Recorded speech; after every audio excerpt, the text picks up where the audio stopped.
You are listening to Leaders and Legends, a podcast produced by Veteran Strategies and featuring conversations with fascinating and impactful men and women who have shaped our world, our communities, and our history. My name is Robert Vane, Principal of Veteran Strategies, and your host for our discussion. You are listening to Leaders and Legends, a podcast presented by Veteran Strategies, a local veteran public relations enterprise, and sponsored by Girl Scouts of Central Indiana, Garmond Construction, Leaders and Legends LLC, the Grand Hall and Conference Center at Historic Union Station, the McGinley's Golden Ace Inn, and McAllister Machinery, your friendly neighborhood Caterpillar dealer. You may find all your sales and rental equipment needs at McAllister.com. We are pleased to announce our podcast is now a member of the All Indiana Podcast Network in partnership with Wish TV. You may find Leaders and Legends at allindianapodcastnetwork.com. Thinking of starting a podcast or need to host a public meeting? Let Leaders and Legends LLC be your partner as you look for new ways to communicate your message. Please contact Chris Spangle or me at leadersandlegends.net. Thank you for joining us on the Leaders and Legends podcast. Our guest today is former Lieutenant Governor Becky Skillman. Becky spent her entire career serving Indiana through her roles as an elected official, community leader, and advocate for rural communities across the state. Born in Bedford, Indiana, she is the first woman elected as Lieutenant Governor in our state's history. Before becoming Mitch Daniels' running mate in 2004, she served 12 years in the Indiana Senate, where she was the first woman to chair the Indiana Senate Majority Caucus. And prior to that, she was elected as both recorder and clerk for Lawrence County. Lieutenant Governor Skillman, thank you very much for joining us on the podcast. My pleasure. Great to be with you. Well, we also have, as we do for a lot of these discussions, former Wish TV political and state house reporter, Jim Shella. Thank you, Jim. Good afternoon. Great to be here. Becky, what drove you to seek office from a community standpoint? Was it something about growing up where you did, what you learned in school, something the family instilled in you or the community? I would attribute my early involvement to my relationship with my grandfather, quite frankly. I was the firstborn of 5 granddaughters, and my grandfather and I had a very special relationship. From the time I was a little girl, he talked to me on his level like an adult. And my grandfather had a very keen interest in politics and in government and to serving your community. That's the type of conversations we had throughout the years. And so it never occurred to me that I couldn't or I shouldn't run for public office at the ripe old age of 25. My grandfather and I had discussed, current events and community service for quite some time, and I was always intrigued by that. Just seemed natural. And I think I was 26 by the time I actually assumed office, but that's how it all began. I was carrying the banner, however, for the Republican Party while still in high school. One of the questions I ask elected officials when they come on is, and you led me right to it, thank you, is what was your first or earliest political memory or event, something or person you can remember happening or visiting? Well, perhaps you'll get a chuckle from this, but 1974, I was working in the Youth for Lugar movement and working with a lot of young Republicans statewide. And of course, I was devastated, just devastated when he lost that first campaign for U.S. Senate. And my mom and dad picked me up that evening at the Republican headquarters in Bedford. I was crying, and they said, "Now you can't take politics that seriously." So famous last words, right? Did you work for him again in 76 when he ran? Actually, in 76, we were both 1976 was my first election year. And in fact, Senator Lugar and I had such a great relationship for decades. And not so long ago, he would mention to my mom and dad that he remembers that 18-year-old girl that was on the ballot with him. And of course, I was 26. I wasn't 18, but so your first run for recorder, it would have been recorder. Is that correct? What was in 1976? That's correct. I served 8 years as a Lawrence County recorder.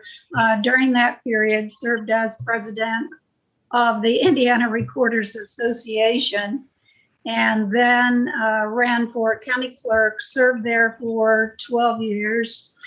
8 years as county clerk. Mm-hmm. But during the latter years of that service, I served as president of the Association of Indiana Counties. So not the county clerks, but all of the county officials in the state of Indiana.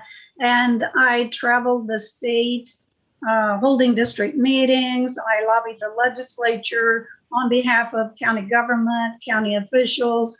And that service during the latter years of my county government is no doubt what piqued my interest in running for a seat in the Indiana Senate. But little did I know that statewide travel and getting to know every county and every county seat and every county official would serve me very well down the road. Did you grew up in an era where you had both older, respected figures like Eisenhower and younger, charismatic figures like John F. Kennedy. But what shaped your choice of becoming a Republican, of identifying with the Republican Party? My family's involvement, quite frankly. Actually, my grandmother and grandfather were very engaged in the local party. My parents attended a few functions, but I was, I think, far more interested and engaged in politics and government during that period than my parents were. So I think that was due to my grandparents' engagement. How much different is it to be from, you obviously lived in Indianapolis on or off when you were in the Senate, but spent more time here when you were lieutenant governor. How would you compare living in an urban environment to perhaps a rural environment? Just the people you meet, the pace, the sort of atmosphere? I would not, for 20 years, of course, 12 years in the Senate and then 8 years as lieutenant governor, I was a resident of Indianapolis, and Steve and I actually lived in Greenwood or Center Grove Township for 8 years while I was lieutenant governor. Was very comfortable and happy there, but I would not trade my small town upbringing. Just to grow up in a small town and to have friends and family close at hand. And quite frankly, our son, I was an elected official before our son was born. And so it meant a lot to have parents who were very close to help with our son. And I just wouldn't trade those years. I was, the smaller communities, my mother would tell you that I had to be a leader of everything I touched or participated in throughout the years from the first grade. I played Mother Goose in the Mother Goose play in first grade, and In second grade, I actually led the joint second and third grade rhythm bands. And that was a big deal. We performed at high school basketball games and, was the homecoming queen and the Hoosier Girls State delegate. And, the list goes on. And it's just, you were homecoming queen? I was, yes. You still have your tiara? No, I don't think so. No. What is you mentioned Senator Lugar, and he's been the choice of so many people I've asked this question of in my interviews. And it's interesting too, because he's probably the most popular choice. And the second most popular choice is somebody who worked for him, a guy by the name of Jim Morris. But is there a particular Hoosier leader and legend you admire? Well, I'm sure we'll get to Mitch Daniels later, so let's set that aside for the time being. But Lugar was quite the role model for me. And as I mentioned, we had a type of relationship since 1974. And one of the most special times for me was while within the last couple of years, he was serving in the U.S. Senate, and I was there on state government business. And Justice Senator and I had lunch in the Senate dining room and caught up on a number of things and shared so many stories. And, that hour and a half will always be very special to me. When you decide to enter politics, you just, and it's obviously much different now than it was in 1976, but you really decide to put your life on the examination table. How has that, do you think, affected why good people don't run for office? And did it give you pause?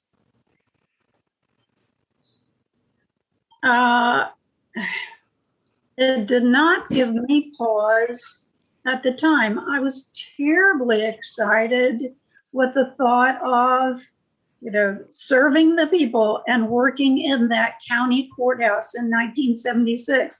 I'm very young. I have a lot of young friends who would say, why would you go to work in that old courthouse with a number of blue hairs? And yet, to me, I couldn't think of anything more exciting. Now, I will say, you know from the outset that your family will likely be far more affected and feel that they are making more sacrifices than you are personally. I mean, my husband is a saint. How would you like to be the spouse of an elected official for 36 years of your married life? No. Did you? I've always wanted to ask you this question, and then I have another couple, and then we're going to turn it over to Jim. But did you ever, since you're not in politics anymore, I think I can ask this question. You drove the most darling little Mercedes when you were lieutenant governor. Did anyone ever pressure you to get like something different? Let's just say my chief of staff at the time almost had a heart attack when I drove that onto the State House parking lot. But I have to be authentically me. And my nickname in high school was Hot Rod. I have a bit of a drag racing background. And no, I had 3 of those little Mercedes sports cars. And yet today I have a brand new BMW Z4. They stopped making my Mercedes model. Did you? Okay, so before we move on, let's please talk about the drag racing part of your resume, which I didn't find in your official biography or your Wikipedia biography, or quite frankly, the biography you sent me. Hot Rod Becky is not mentioned, so please articulate for the Leaders and Legends podcast audience. Well, there's likely a couple of things you won't find when you Google me. I was a drummer, and I was a drag racer, but we didn't have many girls' sports in my day, and so you had to find a way to be competitive, right? My father always had the neatest hot cars. I could not wait until I was 16 years old to get my driver's license to drive my dad's hot cars.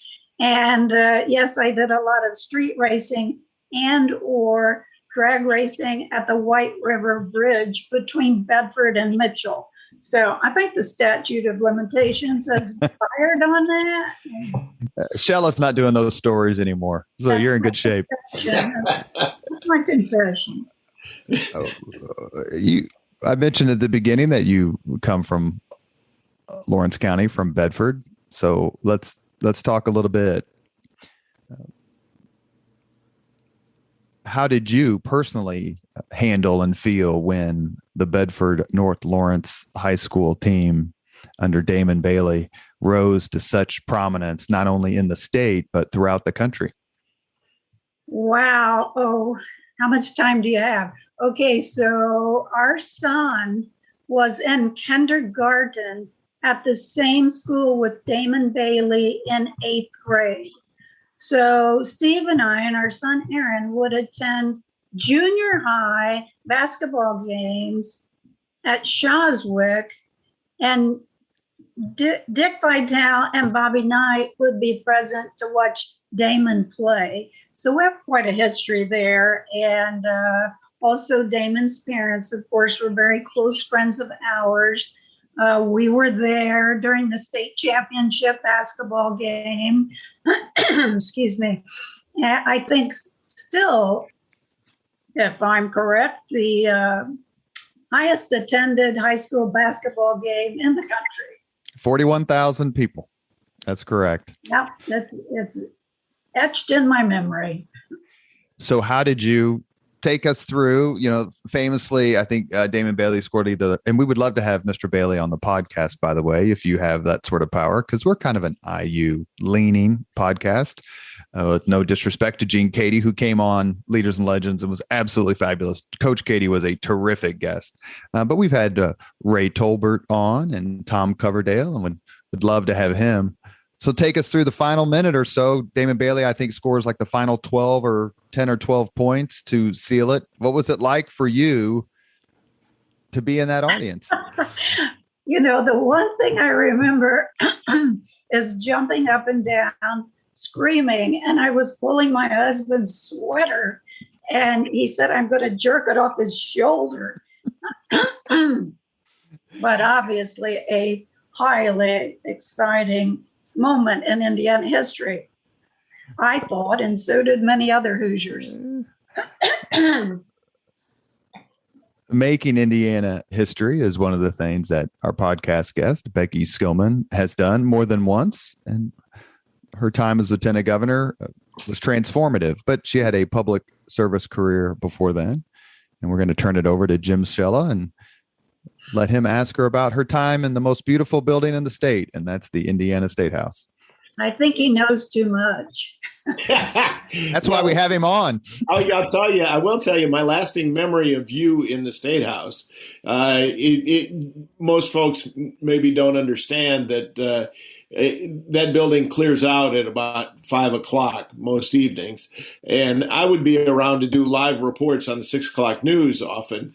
And about 5 o'clock, Lieutenant Governor Skillman would come out of her office on the 3rd floor and start doing laps, just walking around the 3rd or the 4th floor, correct? You're right. You're right about that, Jim. I had to get some physical exercise. I wasn't leaving at 5 o'clock. I was going back to work. So I would take a break and do laps. It's probably a quarter mile or so when you do several laps upstairs, and it's peaceful and it's quiet. Oh, so I was right. You know too much. Nobody there but the TV guys. I did. As long as you want to talk about small town credentials, how many were in your graduating class? Oh, you'll love this. 26. Seriously? Yes. Well, you beat me. I thought I was going to get you there. I had 50 in mind. So, well, still a lot in common. Well, I'm with you on small town upbringing being a good thing to have. So Just tell me a little about being a county official, since you actually spent more time as a county official than you did in the state Senate. Low paying, high stress. Why should anybody do that? I love, as a county official for the most part, I loved being able to take care of people's problems, to make them happy, to look up records for them. And I knew that would dramatically change when I went to the legislature, right? You can't make all the people happy, and I understood that. But I also enjoyed the fact that, first of all, most of my peers in county government were 30 to 40 years older than I was. But I very early on became the spokesperson for the group of county officials. I sort of pushed for our county officials to be actively involved in the Association of Indiana Counties, where you get continuing education, you visit with your peers throughout the state, you stay abreast of all the new laws. So I found many ways to make it exciting. You talked about your relationship with Senator Lugar. You went through the Lugar series, correct? Actually, I was an honorary governor of the Lugar series from the very beginning. Sandy, Huddleston, Sue Ann Gilroy. Sue Ann Gilroy. In the very first class of Lugar series, I wanted to enroll, and Sue Ann Gilroy told me I was overqualified, and would I like to be an honorary governor? And I said, well, that's fine. I just want to help the program and get more women interested in public service. Well, and for those who don't know, the Lugar series was established by Dick Lugar, and it's all about getting women involved in public service and politics with an eye toward elected office. And it's been very successful over the years. And many other states have adopted that model as well. And I think Indiana Democrats now have their own version of that. It's worth copying. So you got to the state Senate, and according to your bio, you were the first woman to hold that state Senate seat. What's significant about being the first woman in that case? That was 1992 when I was first elected to the Senate, and this is 5 rural counties in south central Indiana. So it was sort of a big deal to have a woman as a state senator. I'll give you an example, Jim. You know how we host, or communities host, third house sessions, legislative breakfasts throughout the session, and on Saturday mornings you would go to these town hall meetings. Well, I'm not going to mention the community, but I would go to one particular community where at the beginning of the program, they would introduce Senator Lewis, Senator Young, Representative Steele, Representative Oxley, and Mrs. Skillman. So, I would think to myself, well, why can't I be Senator Skillman? But I'm Mrs. Skillman. It's just a different mindset in those early days. And I didn't have to speak up. Some other folks in the audience were appalled, by the way. But, I'm not easily offended, never have been. And you take it all in stride. Who preceded you in that seat? Joe Corcoran from Seymour. And Joe was retired military, a little bit of a different personality from you. Yes, that's a fair assessment. And I was a Republican county chairman at the time, and of the county where all the Republican votes were, by the way. That's all I'll say about that. Well, it's important to be able to count votes if you want to win an election. I'll say that. So 12 years in the state Senate. and you worked a lot on local government issues, which makes sense because that's where you came from. And what was your biggest accomplishment? I feel that my entire adult life, including today, has been devoted to helping our smaller cities and towns and our rural counties thrive and grow.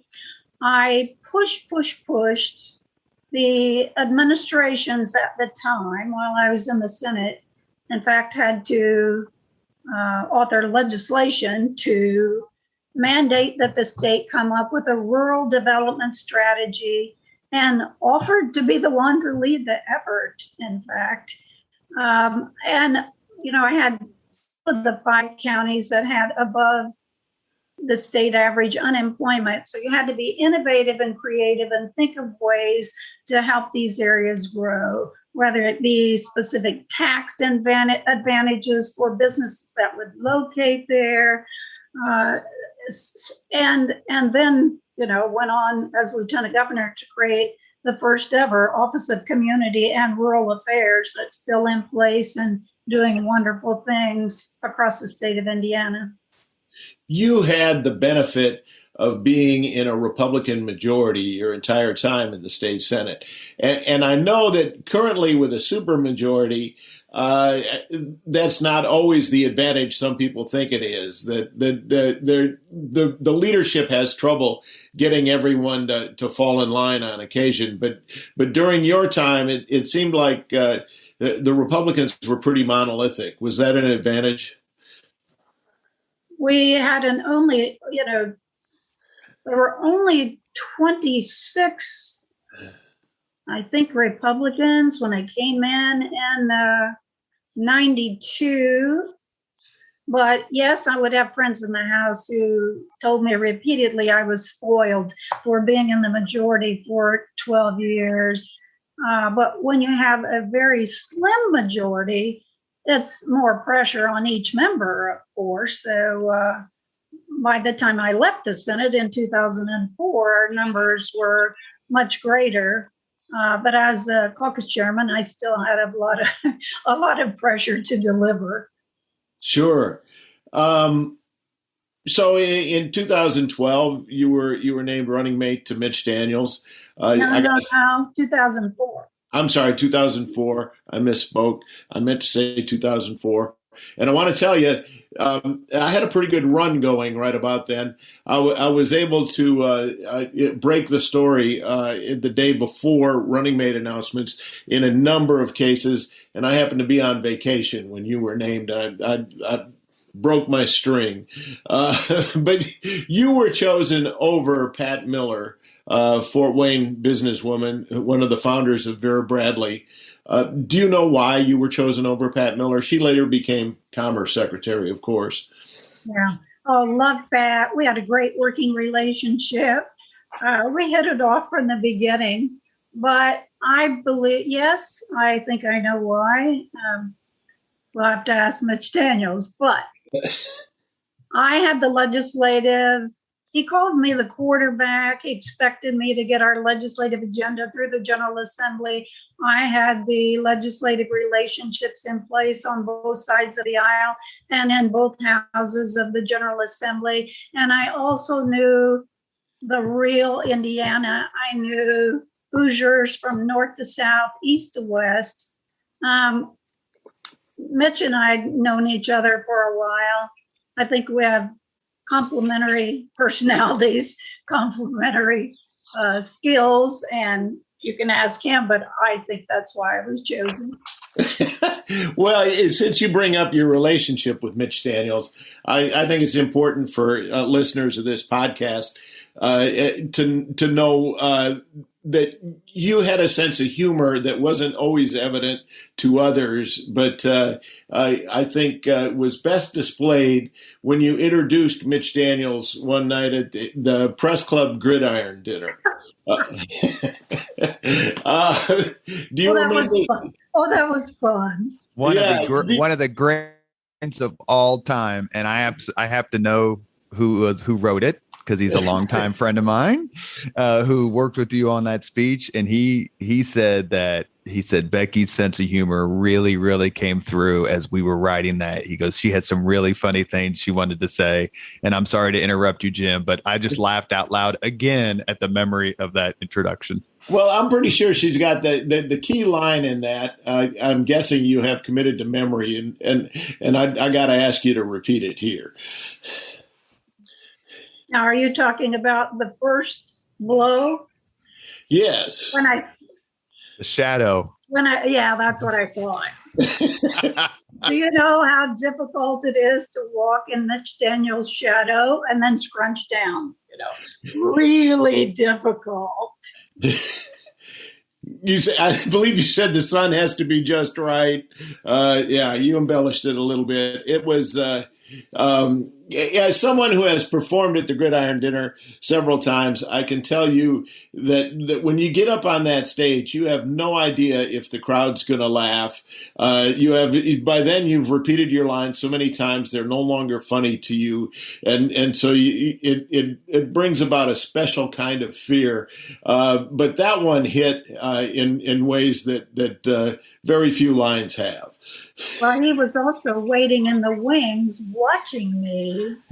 And as I recall, I let loose with 7 or 8 stories. And so when I walked off stage, he said, "Is that the best you got?" I like that. Okay, so you were the first woman, as Robert said, elected as lieutenant governor of Indiana, but you were not the first one to serve. Davis was appointed, and you succeeded her. Is it important that you were the first woman elected, and if so, tell me why? No, I don't know that. I don't know that is important, but it is just a fact that it's part of history. I did have someone bring to my attention not long ago, however, that I'm the only lieutenant governor of the last 6 that has served 8 years. Interesting. Yeah, when you think back, well, I thought it was interesting too. I think that's far more interesting. Yeah. Because when you think back, Governor Kernan, as we know, then became governor. And so he did not finish 8 years. And then Kathy Davis served 15 months. I served 8 years. Sue Ellsperman about 3 years. Eric Holcomb year, approximately. And now Suzanne, and she is highly likely to serve 8 years, but that would be of the 6 last lieutenant governors. I hadn't thought of that. Significant fact. And now that Lieutenant Governor Skillman has come on the Leaders and Legends podcast, we have had all living lieutenant governors on the show, every one. And we're very grateful. The 4 female lieutenant governors do programs from time to time, and we have great fun at that. You mentioned that Mitch Daniels called you the quarterback. He had a substantial legislative agenda, and we're not going to run down the whole list here. A couple of significant things that brought about change in Indiana would have been the adoption of daylight saving time and the Major Moves program, the leasing of the toll road. Were those the 2 biggest sells for you as the quarterback? Lease of the toll road certainly ranks among not only one of the highest priorities, but one of the most, I think, difficult to achieve in the General Assembly. And, we had set that threshold at $2 billion. If the bids don't come in at $2 billion, then it's not worth our effort. In other words, how much flack for the jack? And I remember the day the 5 bids came in, and the top bid was $3.8 billion. And Mitch said to me, "Oh, it's a slam dunk in the legislature now." And I reminded him that we had day-long debates over the official state dessert. So I don't think the toll road lease is going to be a slam dunk. And you know the rest of that story, Jim. It was a full court press. I visited with organizations and labor unions throughout the state of Indiana. Many of us did. I went into, South Bend, where we had, a dozen troopers at a union hall due to the crowds and the perhaps violence that might occur. So it was just a volatile time. And the 7 counties along the northern Indiana toll road, felt that that was their asset, and those dollars should not be spent in other areas of the state. But when you think about it, more than 1,000 infrastructure projects taking place simultaneously throughout the state of Indiana, many major corridors that would otherwise be on hold. In business today, I have to travel to Evansville a lot, and I-69 is just wonderful, quite frankly. When I was twisting arms to attempt to get the votes, I had no idea that I was going to benefit so much from driving on I-69 to Evansville. So that has to be toward the top. But, folks will mention the Healthy Indiana Plan and property tax reform and the expansive education reform and right to work. I actually think perhaps one of the most significant measures was simply guiding our state through the worst recession, certainly of my lifetime, and then coming out stronger on the other side. While many states were digging out of a hole for a decade. Yeah, Democrats were critical of the size of the surplus that Mitch Daniels maintained. He was always very proud of how big the surplus was. Is that a legitimate point of contention? Well, but there's another part to that story. At the same time, we also implemented the automatic taxpayer refund. Now, I think subsequent legislators have tweaked with the percentage of the amount of the refund, but it has served us well. You can't argue with that. Yeah, I think major moves has served us well as well. And it's interesting to see what's happened with the toll road. I think the folks who made that $3.8 billion bid found that they spent too much. They ended up selling it, and I think you wouldn't be able to get that price today. No, I agree, nor were you likely to enter into such an arrangement today, or perhaps the federal government would not let you move in that direction. Mitch Daniels has been viewed as an activist governor in a state that had very few activist governors. Your take, please, on his approach to running the state of Indiana. He wanted to be governor for only one reason, and that was to move our state forward, to create real results. And I will tell you, the first week he set out in that RV to travel the state of Indiana, he called me to come to my Senate district first. And he said, will you ride with me for a couple of days on the RV and introduce me to your constituents? As you mentioned, Jim, I had served with only Democrat governors throughout my 12 years in the Senate. So I was looking forward to serving with a Republican governor in my leadership position in the Senate. And from day one, I knew this was something entirely different and new. We are on that RV. We are in tiny little burgs, crossroads in the country, having biscuits and gravy in a diner with locals. And he was serious about it. He wanted to know how Hoosiers felt about their community and what their needs were. But he always had his eye on that prize, and that was change. activist is absolutely right. There was the clock on his desk that ticked down every moment and would tell us how much time we had left in our first term and then, of course, our second term. But he packed as much action into every day as possible to get things done.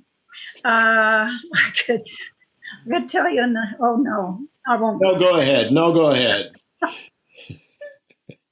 Well, okay. So, he did not like wasting time.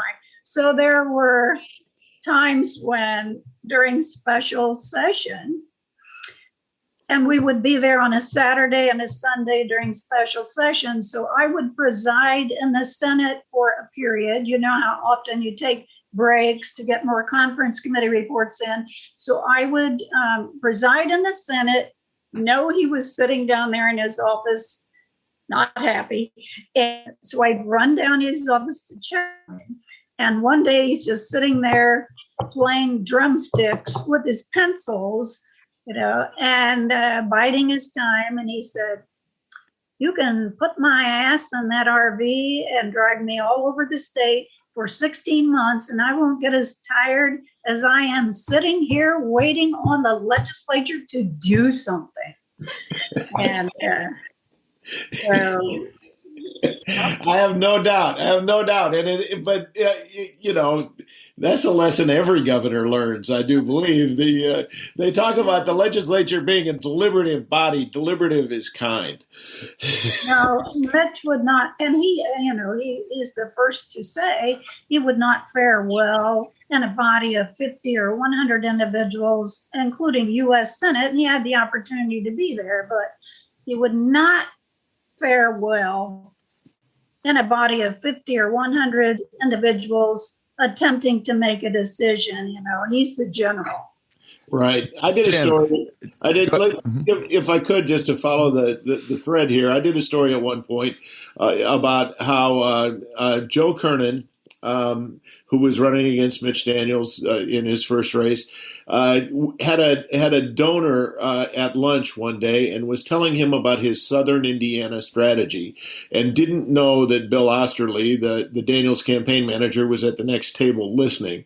And then, as a result, the Daniels folks tried to thwart that Southern Indiana strategy. And you probably know as well as anybody that Southern Indiana used to be largely Democratic, and now it's largely Republican. Are you surprised by that switch? It's been interesting to watch through the years. I can think back to my early days in the Senate, and Senator Johnny Nugent of Lawrenceburg and I were almost the only Republicans in Southern Indiana.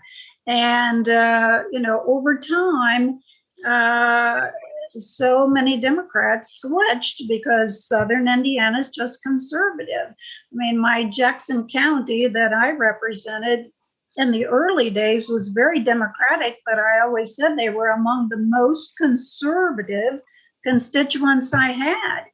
And they found their way home. Much of Southern Indiana found their way home through the years. And you're right, heavily Republican today. May I ask a question of both of you, actually? This is why I wanted to jump in very quickly. You've witnessed multiple governors deal with the General Assembly. Becky, you first. How was Daniels different, or was he? Well, let's just say he allowed me to be the coach for our cabinet.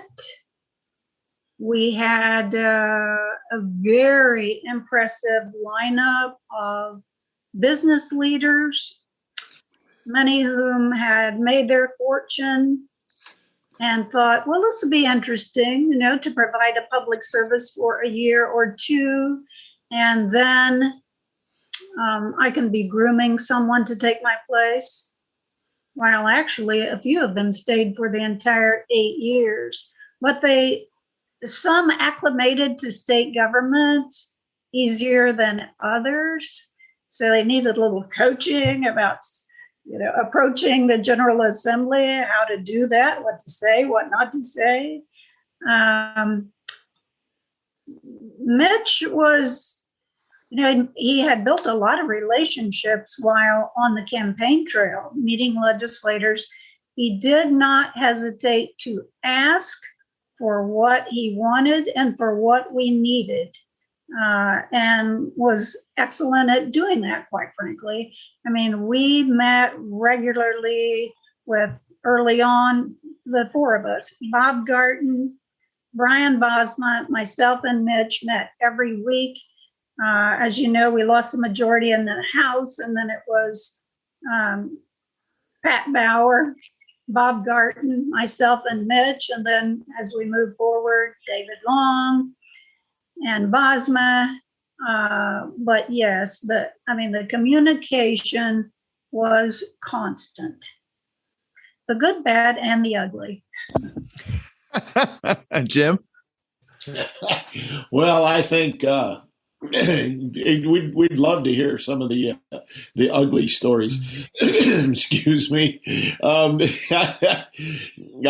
to know more about what went on behind the scenes, but I think maybe this isn't the forum for that. At the end of your time as lieutenant governor, you looked at running for governor, put together a campaign for a time. That's not an uncommon move. Tell me why that didn't work out for you. I will, and I'll be brutally honest. And I was. I mean, you always can continue to raise money. Eric Holcomb's doing it now, right? And so, continue to raise money. I was beginning to think about putting the infrastructure on place. But quite frankly, for more than a year, I couldn't get myself beyond 50-50. Am I going to? Am I not going to?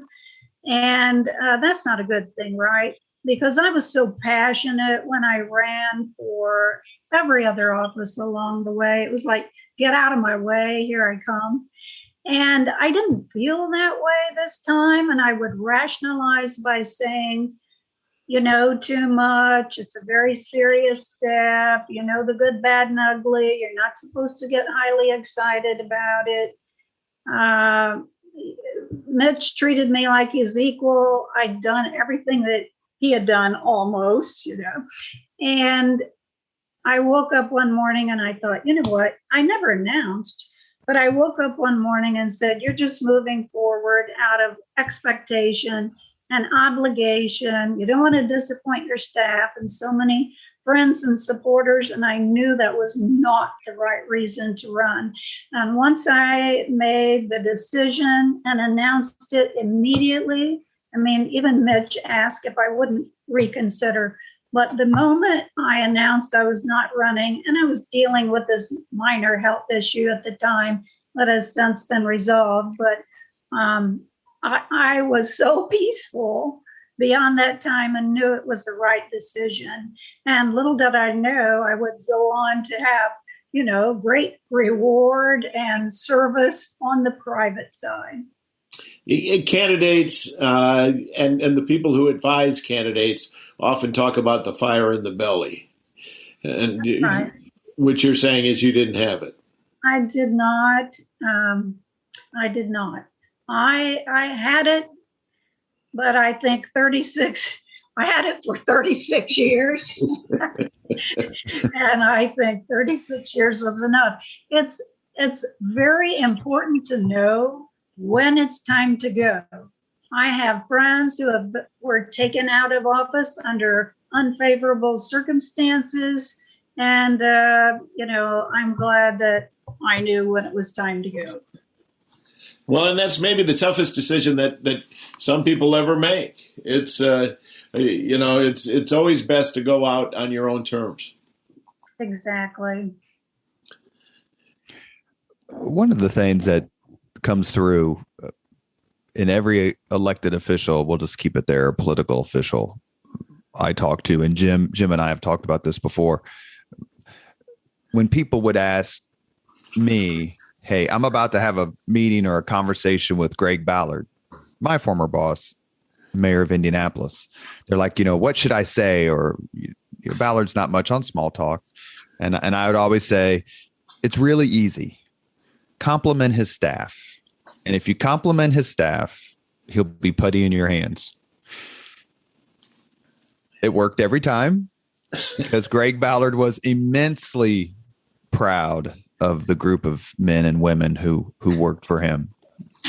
I know some of the people who have worked for you, Lieutenant Governor Skillman, whether that's my friend Jay Kenworthy or Angela Coates, or I especially want you to say a little bit about the current mayor of Noblesville. But yes. Talk about your staff and just what they mean to you and how they were helpful to you. I could not be more proud of my Lieutenant Governor's staff, where they are today, the kind of people they have become. It's still surprising when, I see them with 3, 4, 5 little children. That tells me, or I ask the question, where is the time gone? But yes, Chris Jensen, of course, the mayor of Noblesville. I've kept in touch with all my former staffers, but Chris, I see regularly during his primary contest where he had, 5 opponents. I went up to Noblesville, spent the day with him campaigning during that primary, and we did a town hall together, and the governor and I had a fundraiser on that same evening, and just had great fun. I knew from the outset that he would be the winner because he knows what to do, he knows how to do it. He had a vision for Noblesville. He was so eager to get moving, and you're much closer to the situation and to Noblesville than I am today, but I still follow his movement and his leadership from a distance and couldn't be more proud of him. Well, let me just add that Chris was the only staffer who I saw join you on those walks around the 3rd and 4th floor of the same house. Well, someone thought they always had to protect me, and I, unless it's from like a bailiff in the Supreme Court or something, I don't know why they would. Maybe a TV guy. Yes, it's TV guys. Chris is the and Molly. There's Molly Whitehead, who is the economic development director, of course, in Boone County, doing an amazing job there. They've had so much investment along that corridor, but just so proud of each one of my former staffers. Well, Chris and I worked together at the Indiana Republican Party under Murray Clark and Jennifer Hollow, and he's probably one of the most shining examples of good things happen to good people. Yes, couldn't agree more. Over the last several decades, and Jim has covered many of these folks, there's been a strong cohort of elected Republican women at the state level. Marge O'Laughlin, who is one of only 4, 5 Hoosiers to be elected in her own right statewide at least 4 times, along with people like Richard Lugar and Evan Bayh and Tim Berry. There's also Sue Ann Gilroy and Suzanne Crouch, Connie Lawson, Sue Elsperman. The list goes on and on. Do you have a lot of good friendships, a lot of shared stories and experiences with this group of remarkable Hoosier leaders? I do.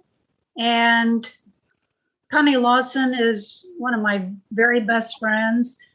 We were county clerks at the same time from our respective counties. We served in the Senate together. We were statewide officials together.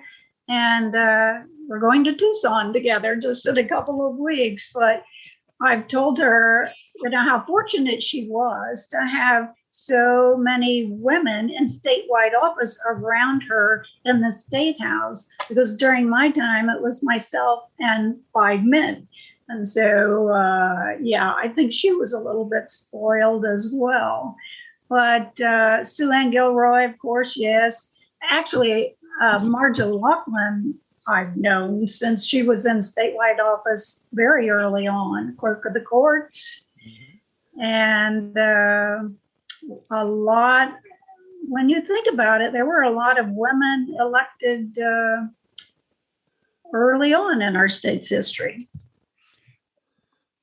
You mentioned, we talked just a few seconds ago about your staff, and part of being an elected official, whether you like it or not, and most elected officials do, is you get to mentor younger, in your case, men and women, but we'll specifically speak to younger Republican women. Jim mentioned the Lugar series, which is the penultimate example of sort of mentorship and getting together and networking. But there's another terrific list of people who worked for the administration or who have come behind the administration, and whether that's Lauren Mills or Betsy Burdick, you have Hillary Egan, you have Jillian Long Battle, Lacey Berkshire, the list goes on and on, right? Sabre Northam. How important is it for you to be a mentor, to say, this is my experience, and let me tell you about what I've been through, and let's make it better together? I do continue to get a number of speaking requests from around the state, and I can occasionally say no, although it's been difficult to do. But when I get, and I continue to get requests from women to serve as a mentor, I rarely say no to that. From many walks of life, I've had women to ask if they could just keep in touch with me every couple of months or so, and if I could, provide advice and counsel. And I'm happy to do that, and especially if they are interested in public service. And there are so many ways to provide a public service, and it does not have to be through elected office.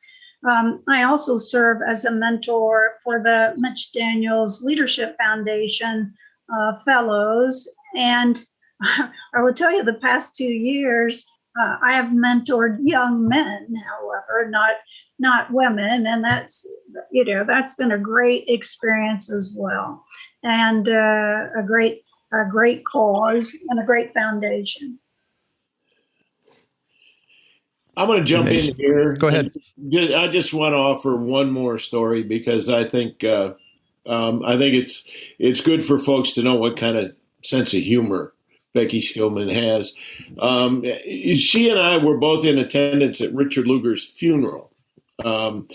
It's unusual in some ways, because the vice president, Mike Pence at the time, was there, and everyone had to get through security and get into the church sanctuary early.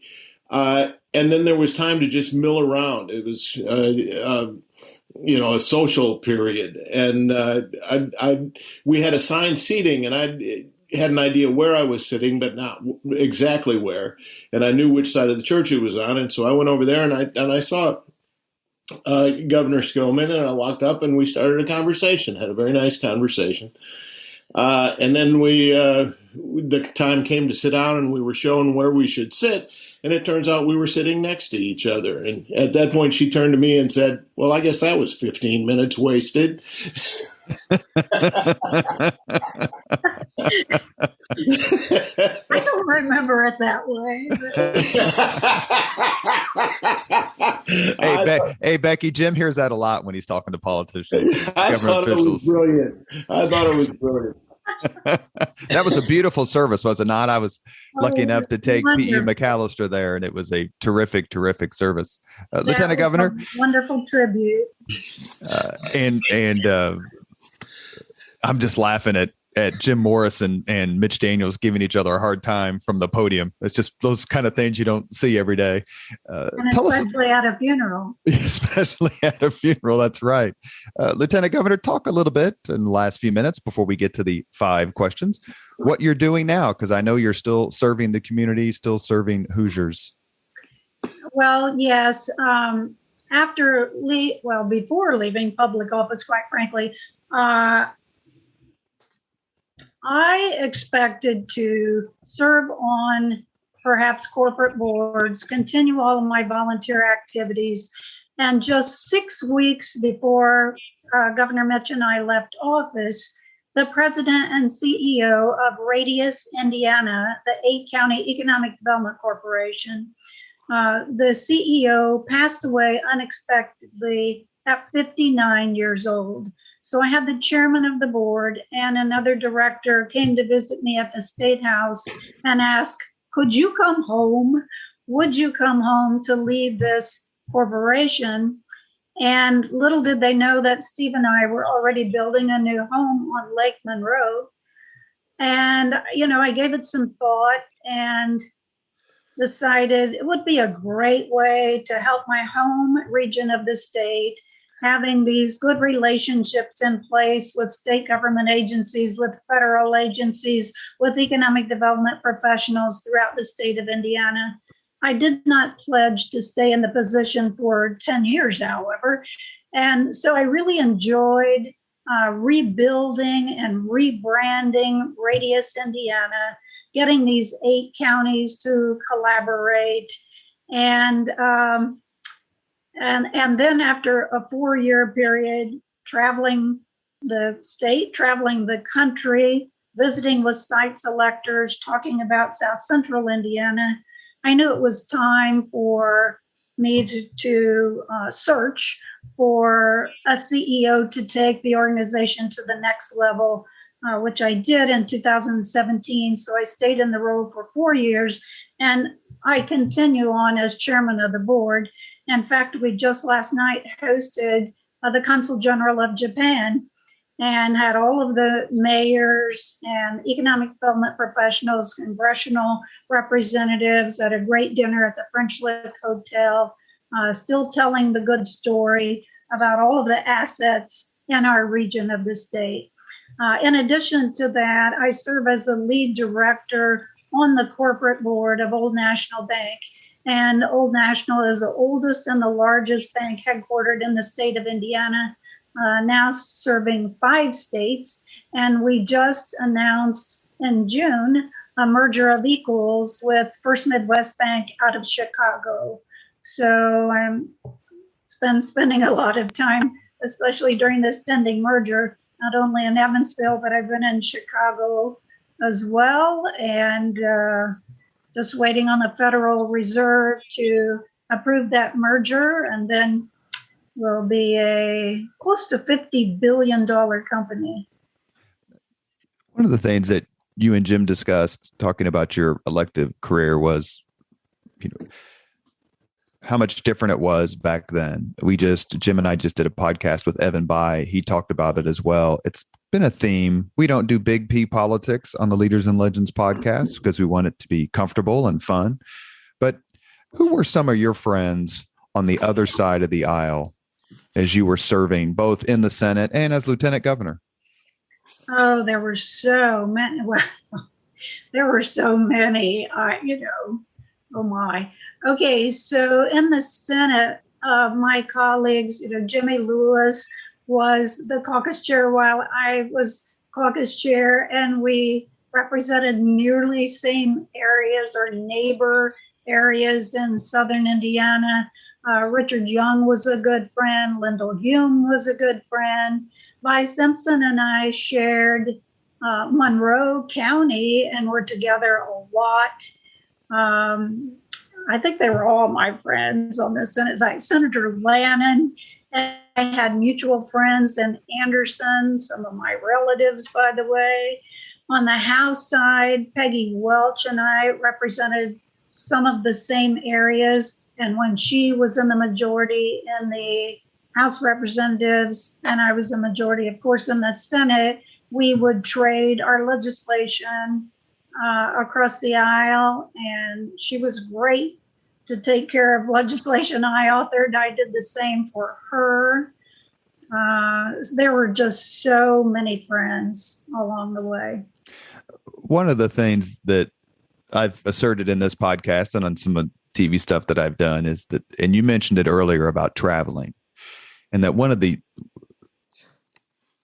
biggest advantages and positives that Eric Holcomb has as governor is all the time that he has spent traveling the state of Indiana, whether that was chairman of the Indiana Republican Party or state director for Senator Dan Coates or his time working for Mitch Daniels. I joked to him one time, I said, if I just threw a county out there, could you tell me the best dessert, the best tenderloin, the best milkshake? And he laughed. He pulled his phone out. He goes, yeah, I got it all right here. Anytime we travel, it's like, Du Bois County, where's the best place to eat? How much was that? Do you think that is an advantage for him, a positive for him, as it was, you mentioned a few minutes ago, as it was for you? Yeah, you might call him road warrior. And isn't it good that he was able to spend so much time throughout the state? Because as we know, this past year and a half or so, you couldn't visit with Hoosiers. And I think that's just sad to me. I mean, one of the most uplifting parts of service. And I always enjoyed when the legislature was over, I could get back out on the road again and travel into communities. And I'm sure the governor has missed that terribly. And he had to, of course, be in the State House, taking care of business during the pandemic. But I think it's quite a loss as well when you can't visit one-on-one with Hoosiers. We've reached the point in the Leaders and Legends podcast where we asked our guests the same 5 questions. Lieutenant Governor Becky Skillman, are you ready? I'm ready. What was your first job?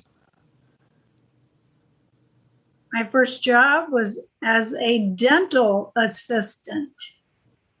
You do have a great smile. Is that left over from? That was not a position I was seeking, by the way.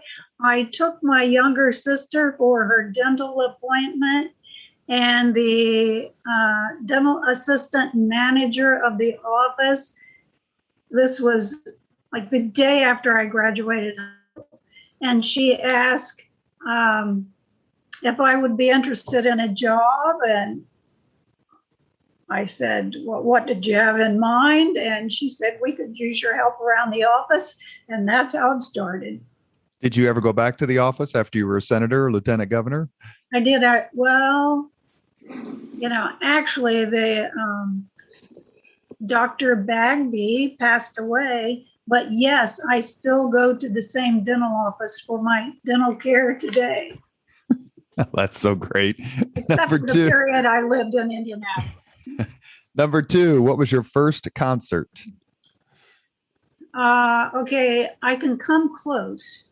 It was either, I lived so close to Indiana University, I had great concerts at IU, and it was either the rock band Chicago or it was Elvis almost a year before he passed away.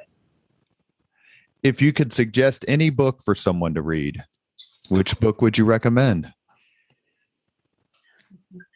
Oh, Keeping the Republic by M.E.D., Mitchell E. Daniels Jr.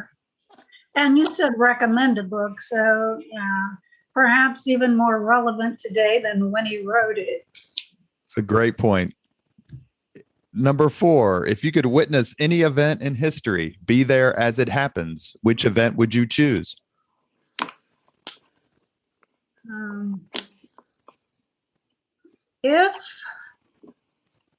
If I had witnessed the first man on the moon, then I would have been the first woman on the moon. Isn't that right? That is correct.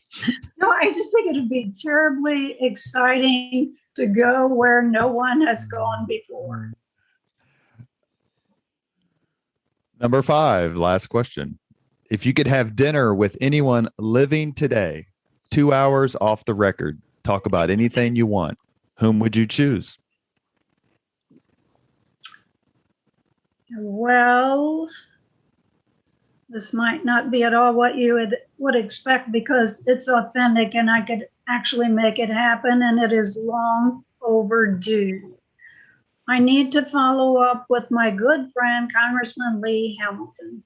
Lee and I chaired the State Bicentennial Commission for 5 years. We had a great friendship and partnership.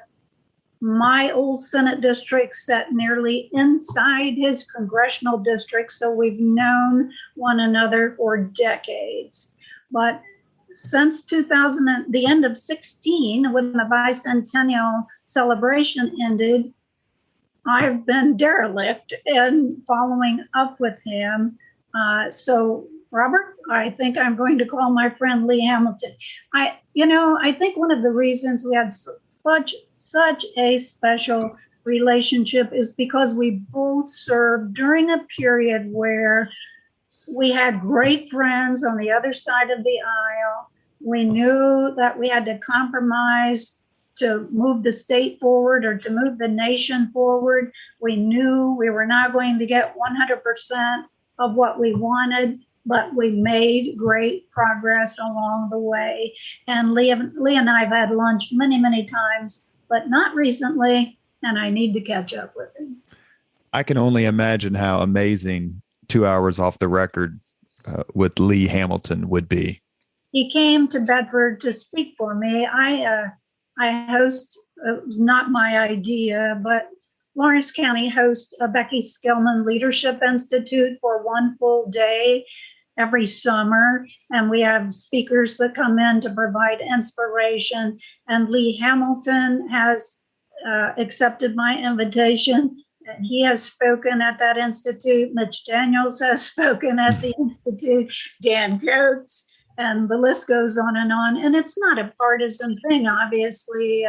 Many celebrities and athletes and others have Karen Pence, by the way, in her first year as second lady, came to speak at the Institute. Bedford had not quite dealt with Secret Service like that day called for, but it was an interesting day. Jim, do you have a final thought for Lieutenant Governor Skillman? I just think it's been a great conversation. I've enjoyed talking to you. Great to see you again. It's been my pleasure entirely. You have been listening to Leaders and Legends, a podcast presented by Veteran Strategies, a local veteran public relations enterprise, and sponsored by Girl Scouts of Central Indiana, Garmon Construction, Leaders and Legends LLC, the Grand Hall and Conference Center at Historic Union Station, the McGinley's Golden Ace Inn, and McAllister Machinery, your friendly neighborhood Caterpillar dealer. Along with co-host Jim Shella, our guest has been former Lieutenant Governor Becky Skillman. Thank you so much for your time and the stories. It was a lot of fun. Thank you. Thank you very much for listening to Leaders and Legends, brought to you by Veteran Strategies Incorporated. If you want to contact us about this program or our menu of public relations services, please send us an email at robert@veteranstrategies.com. That's robert@veteranstrategies.com.